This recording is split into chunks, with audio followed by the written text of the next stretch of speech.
Hello, this is Dan Ferrisi, Group Editor, Commercial and Security with Emerald, welcoming you to AV Plus, the podcast for the commercial AV integration industry. We have a fantastic show ahead for you today with one of our industry's brightest leaders from one of our industry's most respected names, telling you everything about the latest progress on a really impactful joint venture and everything they have going on at ISE 2024. It's all coming your way today on AV Plus.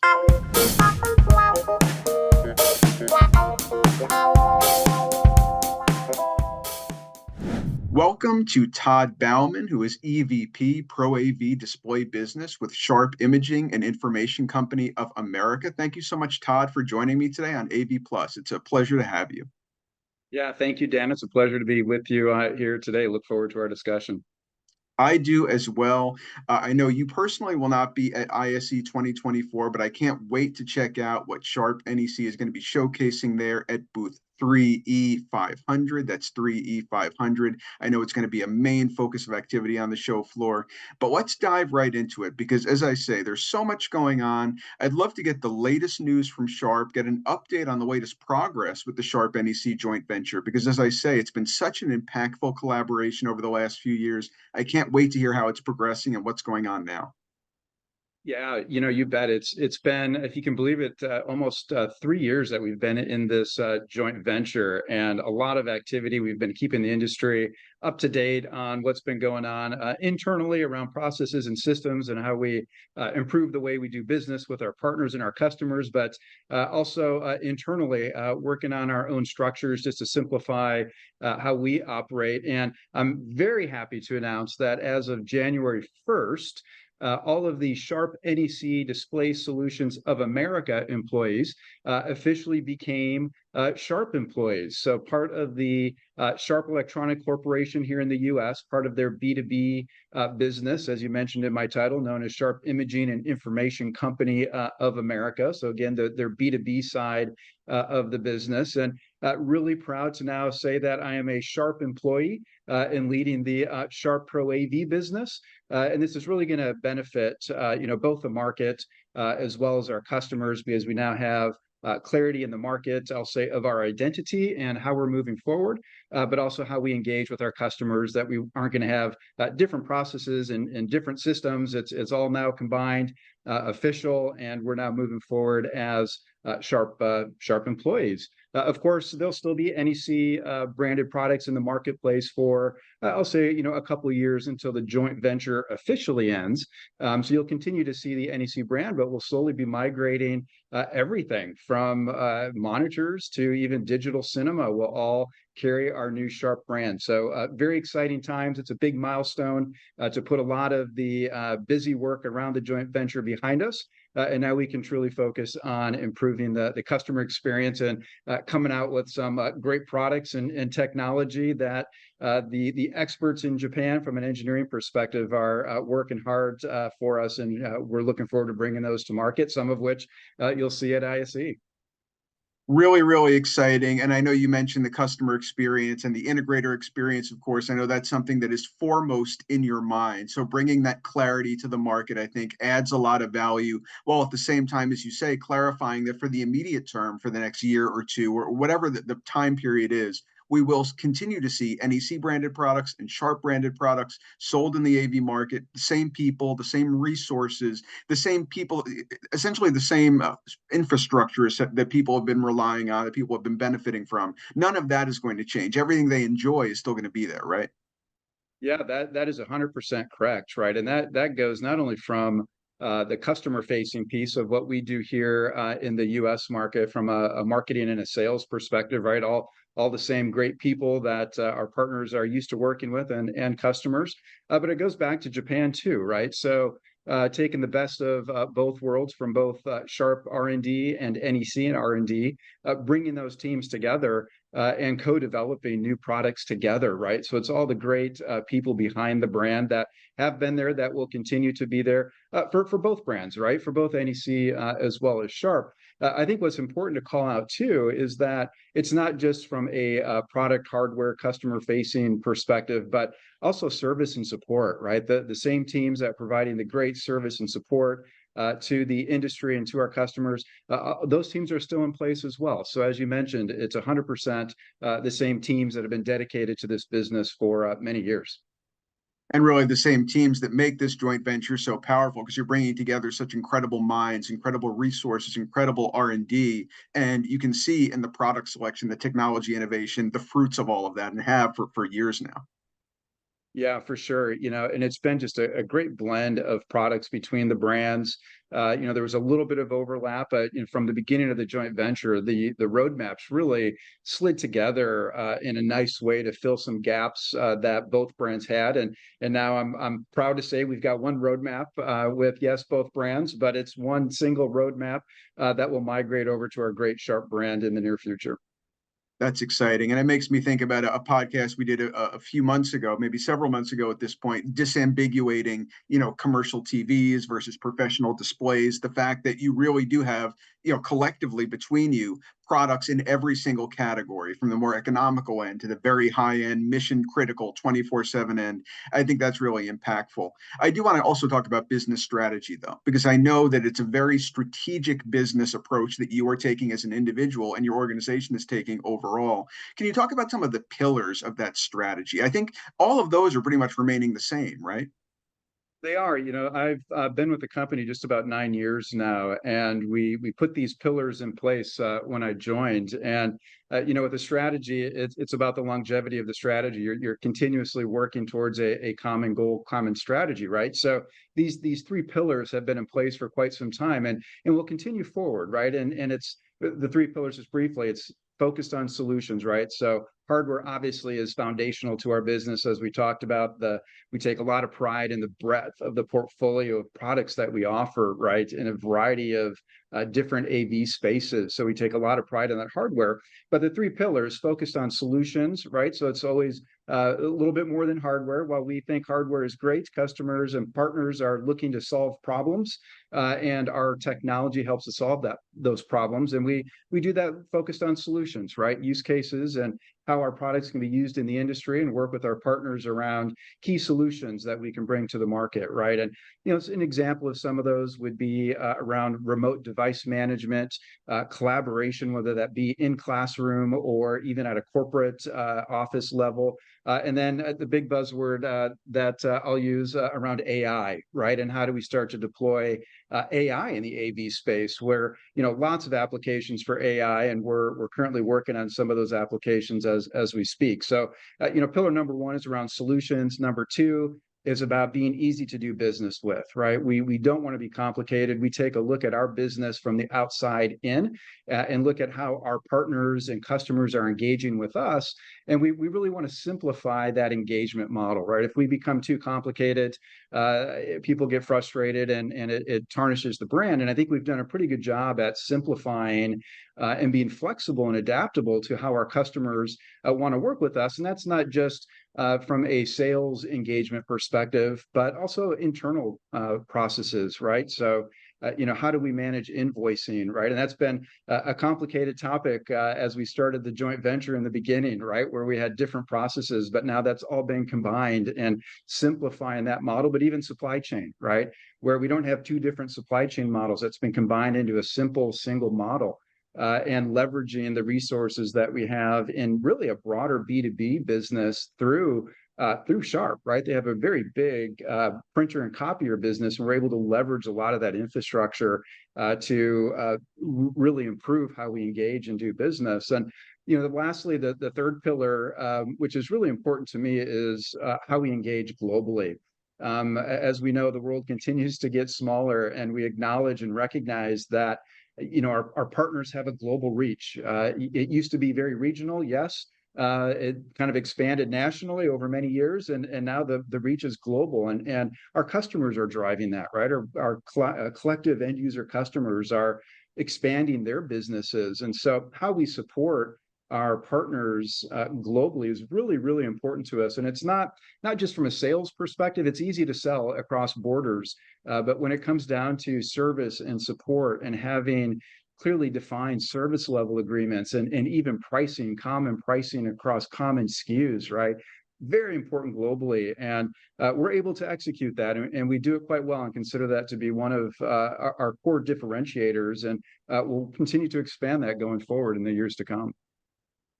I think one of the reasons that those pillars have remained so steady over years is because it seems to be a lot of intentionality behind them. When I talk to integrators, which I do every day, obviously, as the leader of Commercial Integrator, they're thinking about, I don't want to simply be a hardware reseller, I want to be a solution provider. And when the vendor themselves is thinking in terms not merely of hardware, but of solutions, that really is going to help empower integrators to be that solution deliverer for their clients. Same thing with ease of doing business. There's so many stressors for integrators these days. The idea that Sharp is an easy company to do business with, that there's uniformity of processes, that there's uniformity on a global scale and predictability with SKU pricing and things of that nature.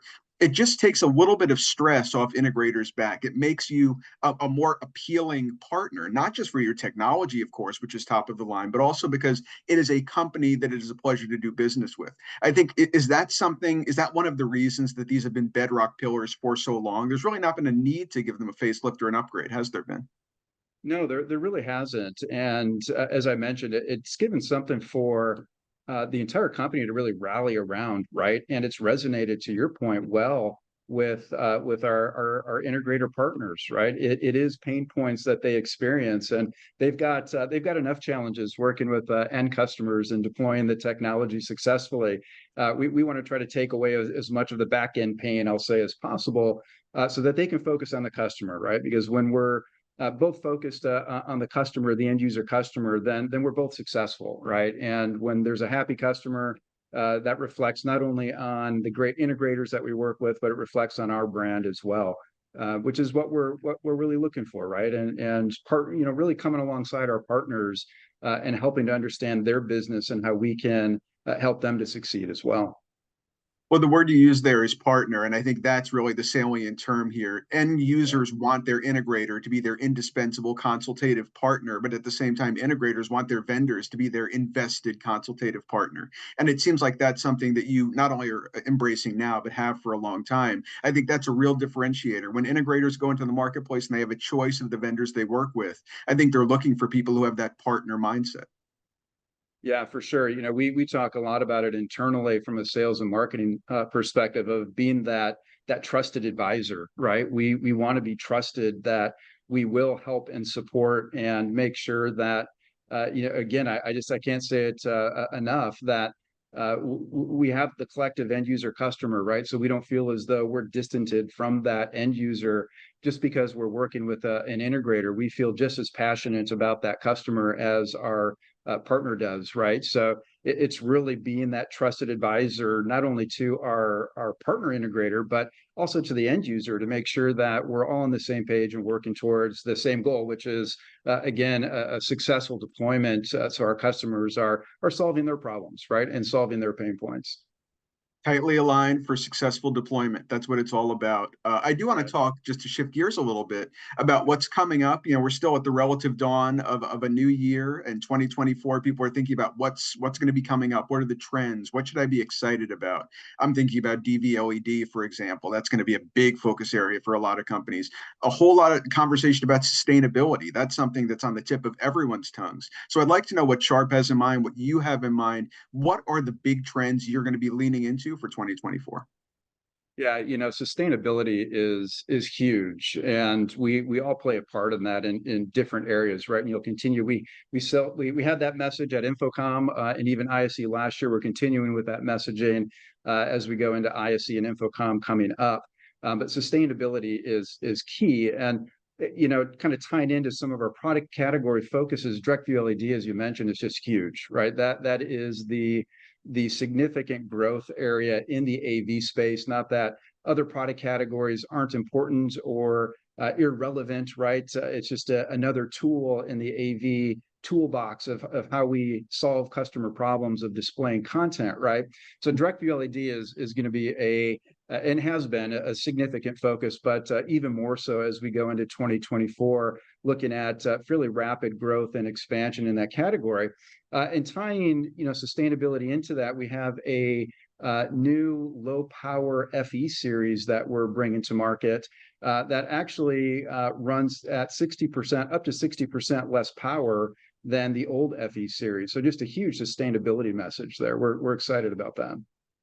Absolutely. And it sounds like there's a lot to look forward to in 2024. I do want to drill just a little bit more into the sustainability message, if you would. What is kind of driving that from your point of view? Is this something that on the client side, people are demanding less power consumption? Is it something that integrators themselves are wanting to lean into? Is it reflective of Sharp and its core organizational values that you want to be green friendly, you want to be friendly to the planet? What is driving this trend? Because as I say, I'm hearing about it a lot, but I think few people are leaning into it as effectively as Sharp is. Yeah, it really starts at our corporate level, right? Which we internalize being a sustainable green company. And how do we do that, outside of, I'll say, back office operations, making sure you turn your lights off and all that, right? That certainly has an impact.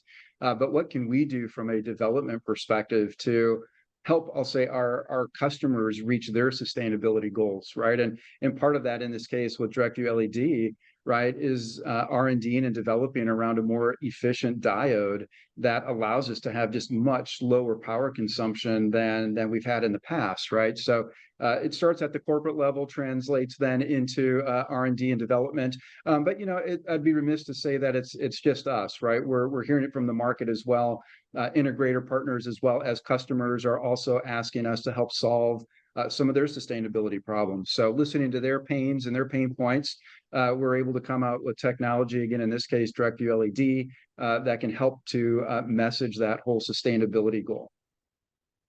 I do want to talk a little bit about some product brand transitions that are on the docket for 2024. I know you have some next gen large format displays you'd like probably to refer to, Sharp branded projector, et cetera. So what would you like to touch on first as far as these brand transitions go?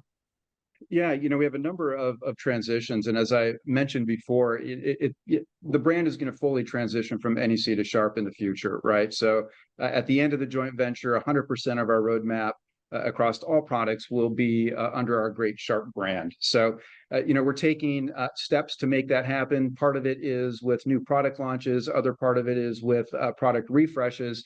And we have a number of those that are going to happen in 2024. The first of which is with the next generation Sharp multi-sync ME series. I believe you had Ben Hardy on to talk about that phenomenal product. So we're excited about the new ME series.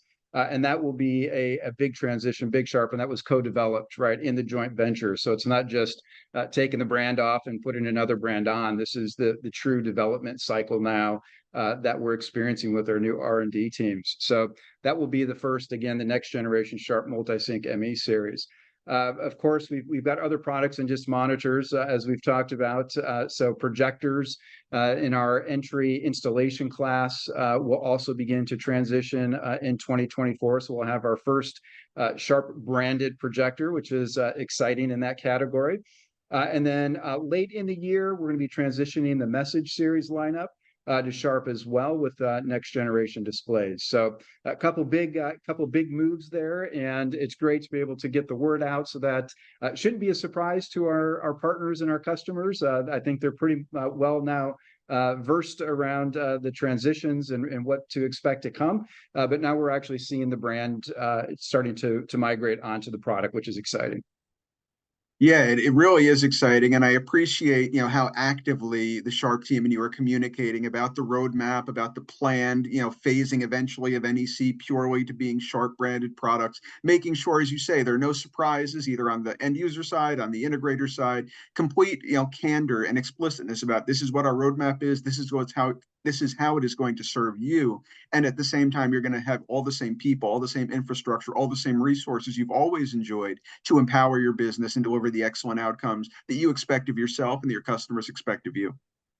Yeah, for sure. And it's been I'll say not easy. There's always changes that come up, but to your point, we've tried to be as transparent as possible with the AV industry around what's going on and answering any questions that have come up over the years, right? So it's all about being transparent and educating and making sure people understand what's happening.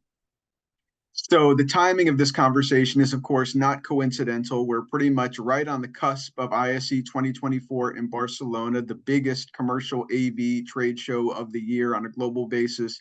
As I mentioned, you're going to be in booth 3E500. Sharp will be 3E500. So can you give us just a little bit of a taste? And we've already talked about some of these products, but what people can look forward to seeing when they go? Because as always, the Sharp NEC, people are going to want to flock to that booth, see the new products, see the new technologies. What should they first look out for?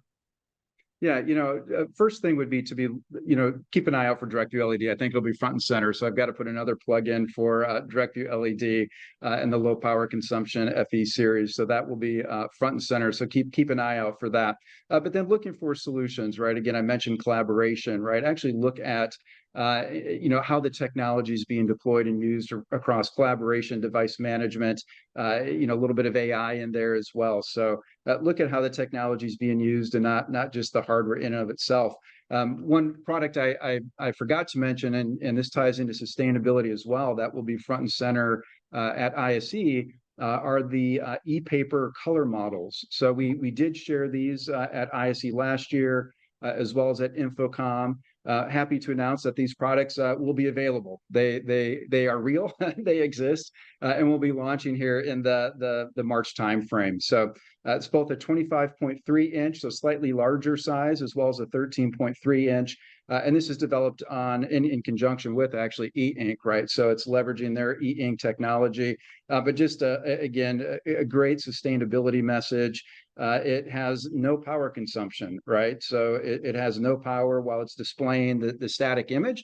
The power consumption is only when the device itself is being updated, right? So just another great way of using AV technology in I'll call it a static type of environment, right? Certainly video motion is not supported, but wherever there is static type of signage, this is just a great use of the technology to not only eliminate paper where necessary, but then also just sustainability and how the device itself is used. So be sure to look for the e-paper models as well.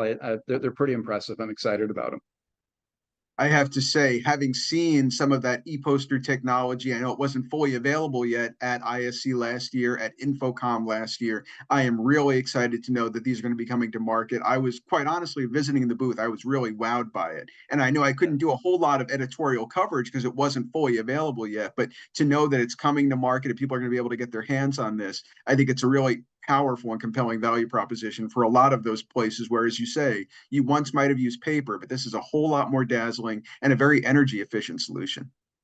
Yeah, for sure. We're excited about it, and early kind of traction in our discussions in the industry have been very positive. So we're excited to be able to deploy this, and as you said, dazzle too with color. It just makes it really pop. So very excited about the many applications. It's just unlimited, right? Again, you walk around and wherever you see paper, you can envision this type of device hanging on a wall somewhere. So it's very cool.